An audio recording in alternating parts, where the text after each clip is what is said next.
আপুনি তেওঁক বাপুৱে কওক বা মহাত্মা, গোটেই পৃথিৱীয়ে তেওঁক এই দুয়োটাৰ নামেৰে জানে। অহিংসা আৰু আন্দোলনৰ সংঘৰ্ষৰ মাজেদি তেওঁ ভাৰতক ইংৰাজৰ শাসনৰ পৰা স্বাধীন কৰিছিল। তেওঁৰ এই কাম সম্পূৰ্ণ পৃথিৱীৰ বাবে এক মিছাইল হৈ পৰে। তেওঁ বিশ্বাস কৰিছিল যে সত্য সদায় জয়, আৰু সেইবাবে তেওঁ অহিংসাৰ পথ বাছি লৈছিল। এই মহান ব্যক্তিজনক ভাৰতে জাতিৰ পিতা ঘোষণা কৰিছিল। এইজন জাতিৰ পিতাৰ সম্পূৰ্ণ নাম আছিল মোহনদাস কৰমচান্দ গান্ধী। আজি আমি যিখন স্বাধীন ভাৰতত উশাহ লৈ আছো, এয়া কেৱল সম্ভৱ হৈছে আমাৰ জাতিৰ পিতা মহাত্মা গান্ধীৰ বাবে। মহাত্মা গান্ধীৰ অপ্ৰাণ চেষ্টাৰ ফলত ভাৰতে স্বাধীনতা লাভ কৰে। মহাত্মা গান্ধীয়ে সত্য আৰু অহিংসাক নিজৰ অস্ত্ৰ হিচাপে লৈছিল, আৰু প্ৰতিখন আন্দোলনতে তেওঁ অতি সহজভাৱে সফল হৈছিল, আৰু বাকী মানুহৰ বাবে তেওঁ প্ৰেৰণাৰ উৎস হৈ পৰিছিল। বন্ধুসকল, যিজন ব্যক্তিৰ অবিহনে স্বাধীন ভাৰতৰ কথা কল্পনা কৰিব পৰা নাযায়, সেইজন ব্যক্তিৰ ব্যক্তিগত জীৱনৰ বিষয়ে জনাটো আমাৰ অতি প্ৰয়োজন।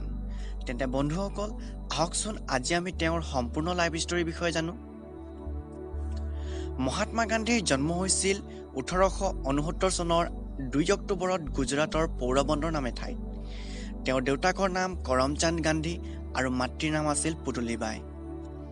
জৈন ধৰ্মৰ পৰিৱেশত ডাঙৰ দীঘল হোৱা ধাৰ্মিক মাতৃৰ সান্নিধ্যই তেওঁৰ জীৱনত গভীৰ প্ৰভাৱ পেলায়।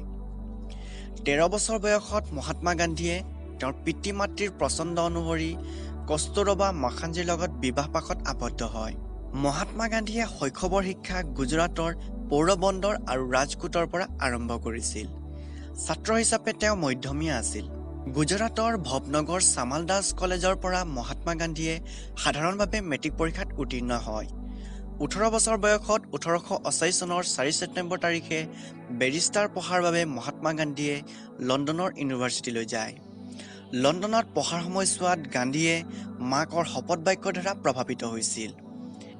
এগৰাকী জৈন সন্যাসীৰ বেচাৰ্জীৰ সন্মুখত তেওঁ মাকৰ আগত শপত লৈছিল যে তেওঁ মাংস, মদ আৰু উচ্ছৃংখলতা ত্যাগ কৰাৰ লগতে হিন্দু নৈতিক উপদেশ পালন কৰি জীৱন যাপন কৰিব। 1891 চনৰ জুন মাহত গান্ধীয়ে ওকালতি কৰাৰ অনুমতি পায় আৰু ভাৰতলৈ উভতি আহে। স্বগৃহলৈ উভতি আহি তেখেতে জানিব পাৰে যে ইতিমধ্যে তেওঁৰ মাকৰ মৃত্যু হৈছে।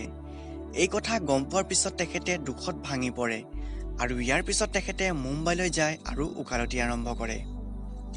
কিন্তু তেওঁ ওকালতি পেচাত ভালকৈ আগবাঢ়িব নোৱাৰাৰ বাবে 1893 চনত তেখেতে দাদা আব্দুল এণ্ড কো নামৰ এক ভাৰতীয় কোম্পানীৰ সৈতে এবছৰীয়া চুক্তি স্বাক্ষৰ কৰে আৰু দক্ষিণ আফ্ৰিকালৈ যায়। দক্ষিণ আফ্ৰিকাতে তেওঁৰ জীৱনৰ গতিপথ সলনি হয়। মহাত্মা গান্ধীয়ে আফ্ৰিকাত প্ৰায় বৈষম্যৰ চিকাৰ হৈছিল। তেওঁ ৰেলত ভ্ৰমণ কৰাৰ সময়ত প্ৰথম শ্ৰেণীৰ টিকট থকাৰ স্বত্বেও তেওঁক প্ৰথম শ্ৰেণীৰ ডবাত বহিব দিয়া নহৈছিল। আনকি তেওঁক এবাৰ এগৰাকী পৰিচালকে প্ৰহাৰো কৰিছিল। ইয়াৰ উপৰিও তেওঁক কেইবাখনো হোটেলত থাকিব দিয়া হোৱা নাছিল। এই সকলোবোৰ সমস্যাৰ সন্মুখীন হোৱাৰ পাছত তেওঁ ভাৰতীয় জনসাধাৰণৰ প্ৰতি সচেতন হয়, আৰু ভাৰতীয় জনসাধাৰণসকলে প্ৰায় সন্মুখীন হোৱা বৰ্ণভেদ, কুসংস্কাৰ, জনগণৰ মৰ্যাদা আৰু সামাজিক মৰ্যাদা আদিৰ বাবে যুঁজ দিবলৈ তেওঁ 1915 চনত ভাৰতলৈ উভতি আহে। তেখেতে ভাৰতলৈ আহি ভাৰতীয় জাতীয় কংগ্ৰেছত যোগদান কৰে আৰু ভাৰতীয় সমস্যা আৰু প্ৰচলিত ৰাজনীতিৰ বিষয়ে অধ্যয়ন কৰে। আৰু ইয়াৰ পিছত 1920 চনত মহাত্মা গান্ধীয়ে কংগ্ৰেছ দলৰ নেতা নিৰ্বাচিত হয় আৰু 1930 চনলৈ বিভিন্ন দাবীৰে স্বাধীনতা আন্দোলন আগবঢ়াই নিয়ে। আৰু এইদৰে তেওঁ অহিংসা নীতিৰে আন্দোলন চলায় আৰু 1947 চনৰ 15 আগষ্ট তাৰিখে ভাৰতক স্বাধীন ৰাষ্ট্ৰ হিচাপে গঢ়ি তোলে।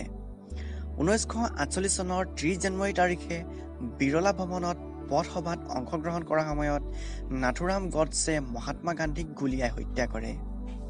বন্ধুসকল, মহাত্মা গান্ধীৰ লাইফ ষ্টৰীৰ বিষয়ে আপোনালোকে যদি অধিক জানিব বিচাৰে তেন্তে তলৰ ডিছক্ৰিপশ্যনত এটা লিংক দিছোঁ, তাৰ পৰা আপুনি তেওঁৰ বিষয়ে জানিব পাৰিব।